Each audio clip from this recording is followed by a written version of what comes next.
새로운 생명이 태어나는 과정은 경이로움의 연속이죠. 그리고 당연히 힘든 일인 만큼 아이를 낳은 산모는 산후조리가 필요합니다. 그런데 이 산후조리라는 개념과 산후조리원의 체계적인 시스템이 한국에만 있다고 하는데요. 실제로 한국식 산후조리는 산후조리라는 고유명사로 표기하고 있고, 일본에서는 한국 산후조리원 시스템을 그대로 배워서 차린 조리원이 엄청나게 인기를 얻고 있어 어지간해서는 예약조차 하기 힘든 지경이라고 하네요. 이런 한국의 산후조리원이 입소문을 타면서 출산을 위해 한국을 찾는 외국 여성들이 부쩍 늘어나고 있다고 합니다. 어떻게 된 일인지 알아보도록 하겠습니다. 본래 산후조리는 말 그대로 긴 임신 과정과 힘든 출산을 겪고 난 산모가 몸을 회복하기 위해서 쉬는 과정을 의미합니다.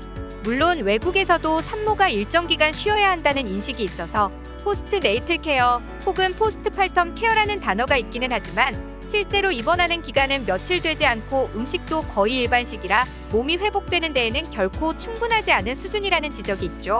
간혹 서양에서는 바로 일상생활을 하는데 불필요하게 한국에서 산후조리를 길게 하는 것이 아니냐고 하는 사람들이 있는데, 동양인은 서양인과 달리 머리의 크기는 더 크고 산모의 골반은 더 좁기 때문에 더더욱 출산 과정에서 몸의 손상도가 높아 산후조리의 필요성이 훨씬 큽니다. 그렇다면 한국 산후조리원은 과연 어떤 방식으로 산모들을 케어하고 있을까요? 현대와 같은 방식의 조리원은 1995년에 처음으로 생겨났습니다. 그전에는 산모들이 쉬어야 한다는 인식과 산후조리 기간이 있기는 했지만 거의 가정 내에서 조리가 이루어졌거든요. 하지만 90년대부터 산모들마다의 특성을 파악하고 보다 회복 속도를 높여줄 수 있는 다양한 시스템이 만들어지면서 지금은 외국에서도 보고 배워갈 정도로 체계적인 모습을 갖추고 있죠. 현재 우리나라에서는 75%가 넘는 산모가 산후조리원을 이용할 정도로 보편적인 시설로 자리 잡았고, 보통은 평균 2주 정도 시설에서 산후조리를 받게 되어 있습니다. 그렇다면 산모는 그냥 14일 내내 누워있기만 하는 걸까요? 물론 산후 안정을 위해 충분한 시간을 두고 쉬어주어야 하는 것이 당연하지만 산모들이 그냥 누워만 있는 것은 아닙니다. 직원들이 산모의 식사와 목욕, 수유 과정을 돕는 것은 물론이고, 산모가 쉴 때 아이를 케어하는 의료인과 만일의 사태에 대비한 응급처치 시스템까지 모두 갖추어져 있어 수많은 부분에서 섬세하게 케어가 이루어지거든요. 여기에 균형 잡힌 식단과 좌욕 시스템, 쾌적하고 편안한 1인 회복실까지 제공되고 있습니다. 산후조리원에서는 산모들을 대상으로 적절한 운동을 지도하고 신생아를 키우는 데 필요한 부분에 대한 수업도 진행하고 있는데요. 아이를 다루는 법과 모유 수유를 할 때 아이를 안는 방법, 그리고 틀어진 몸을 교정하는 요가 방법을 배우기도 합니다. 모유 수유도 노하우가 필요한 만큼 도우미들이 수유하는 방법을 알려주거나 직접 도와주기도 하죠. 심지어는 아직 말을 못하는 아이들이 의사표현을 할 때 아이의 요구를 파악하는 방법까지 배울 수 있다고 합니다. 물론 엄마들의 모성애는 충만하지만 엄마들도 엄마가 처음인 만큼 이렇게 전문가로부터 신생아를 케어하는 방법을 배워야 아이들을 더욱 안전하게 키울 수가 있습니다. 실제로 산후조리원에서의 신생아 케어와 산모 교육을 통해 영아 사망률이 낮아졌다는 통계도 나와 있고요. 중국이나 중남미에서도 한 달 정도 산후조리를 하는 풍습이 있다고는 하는데, 외국에 산후조리원 시설이 있는 것은 아니다 보니 회복도 더디고 불편함도 크다고 하는 산모들이 많습니다. 그래서 아예 요즘에는 일본이나 중국의 산모들이 한국으로 찾아와 출산부터 산후조리까지 해결하는 경우가 급격하게 늘고 있죠. 일본의 인기 배우 코유키는 둘째 자녀를 출산하고 한국의 산후조리원에서 지내면서 케어를 받았다는 이야기를 했고, 이때 첫째를 일본에서 낳았을 때 유선염 때문에 고열로 고생했지만 케어를 받을 수 없어 힘들었던 경험이 있다. 하지만 둘째를 낳을 때는 한국에서 케어를 받았고 한국에 산후조리원이 있어서 너무 부럽다는 소감을 밝히기도 했죠. 그 이후 일본인 산모들의 산후조리원 이용 비율이 크게 늘어났습니다. 코유키가 방문한 강남의 산후조리원은 일본인 산모들의 문의 전화가 빗발쳤다고 하죠. 한 일본 유튜버는 한국에서의 산후조리원 이용 후기를 영상으로 찍어서 올리기도 했는데요. 영상 소개글에서 신체적인 부분에서도 그렇지만 정신적인 부분에서도 굉장히 도움이 됩니다. 일본에서도 핵가족화나 고령 출산 등으로 인해 가족의 지원을 받기 힘든 사람이 많이 늘어가고 있습니다. 이러한 조리원 제도가 일본에도 보급되면 좋을 것 같습니다. 라는 말을 덧붙이며 부러운 마음을 드러냈죠. 중국은 산후조리원 비용이 우리나라보다 훨씬 높음에도 불구하고 시스템이 체계적이지 못해 아예 원조 산후조리를 받기 위해 우리나라로 들어오는 산모들이 많고, 동북아시아 지역 외에도 러시아의 상류층 산모들도 한국의 뛰어난 의료 서비스를 받기 위해 산후조리원을 찾고 있습니다.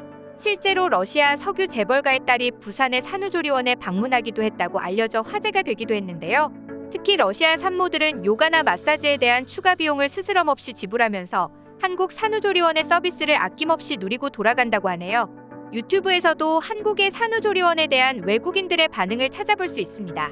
한 외국 유튜버는 마치 고급 호텔처럼 보인다는 말과 함께 미국 병원에서 나오자마자 바로 조리원으로 보냈으면 좋겠다는 반응을 보이기도 했고, 또 다른 외국인은 산후조리원에서 관리를 받으며 병원에 있는 시간이 훨씬 길고 회복할 시간을 가질 수 있어 만족스럽다며 조리원에서의 생활을 공개하기도 했습니다. 세계보건기구인 WHO에서도 산모와 신생아를 위한 산후조리는 반드시 필요한 과정이라는 것을 강조하고 있습니다. 최소 24시간에서 48시간은 의료기관에 머물면서 산모와 아이의 상태를 보살펴 주어야 한다고 지침이 나와 있기도 하죠. 그리고 첫 일주일은 집에 머문다면 외부 활동을 자제하고 의료인의 방문 진찰을 받고 2주차는 산모와 아이 모두 정신적인 변화를 겪으므로 특별히 보살핌이 필요하다고 말합니다.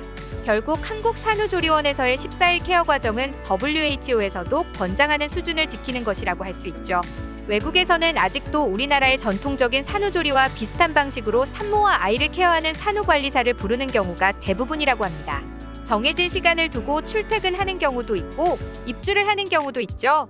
이때 산후관리사는 케어뿐만 아니라 가사노동까지 겸하는 것이 일반적인데, 물론 집에서 쉬는 동안에 케어를 받으니 이런 과정이 포함되는 것은 당연하겠지만 여러모로 결국 산모가 신경을 써야 할 일이 생길 수밖에 없고, 아무리 내 집이 최고라지만 의학적으로 봤을 때도 병원이나 산후조리원이 더 안전하고 쾌적한 것은 당연하기 때문에 미국이나 일본에서 한국식 산후조리원 시스템이 점점 퍼져나가고 있는 것이라고 하겠습니다. 게다가 서양식 산후조리사가 의학적 자격이나 전문 지식을 갖춘 경우가 드물어 이에 대한 문제점도 많이 발생하고 있다고 하네요. 서양의 관리 방식은 비용 면에서도 단점이 있습니다. 한국의 산후조리원은 14일을 기준으로 국가에서 운영하는 시설의 비용이 통상적으로 200만 원 안팎이지만 산후조리사는 1일 기준 하나 26만 원 정도의 비용이 들어가고, 만약 산후조리사가 멀리서 오는 경우 왕복 항공권까지 산모 측에서 부담을 해야 하거든요. 더 비싸고 더 비효율적이며 더 불편한 산후조리라니 당연히 한국식 산후조리원이 진출한 나라라면 그 시설을 이용하려고 하지 않을까요? 꼭 산후조리뿐만 아니라 사람들이 필요로 하는 부분을 정확하게 캐치하고 남다른 센스로 서비스를 개발하는 한국인들의 특성이 산후조리 과정에 있어서도 빛을 발한 만큼 우리나라 안에서는 물론이고 해외에서도 산후조리원 시스템을 주목하고 있는 것이 아닐까 싶네요. 실제로 2009년 기준으로 한국 산후조리원을 이용한 외국인 산모의 수가 4,000명이 채 되지 않았지만 지금은 1만 명이 넘어서 2배를 훌쩍 넘겼을 정도니까요. 어느 나라에서든 아이를 낳은 산모가 몸을 회복할 수 있는 시간과 회복을 돕는 케어는 중요하죠. 한국의 체계적인 산후조리 시스템이 외국에서도 빛을 발하고 있는 만큼 보다 많은 산모들이 잘 쉴 수 있는 환경이 많이 생겨났으면 하는 바람입니다.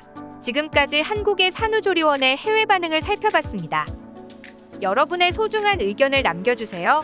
그리고 많은 분들이 보실 수 있도록 널리 공유 부탁드립니다. 지금까지 코리아주모였습니다. 시청해주셔서 감사합니다.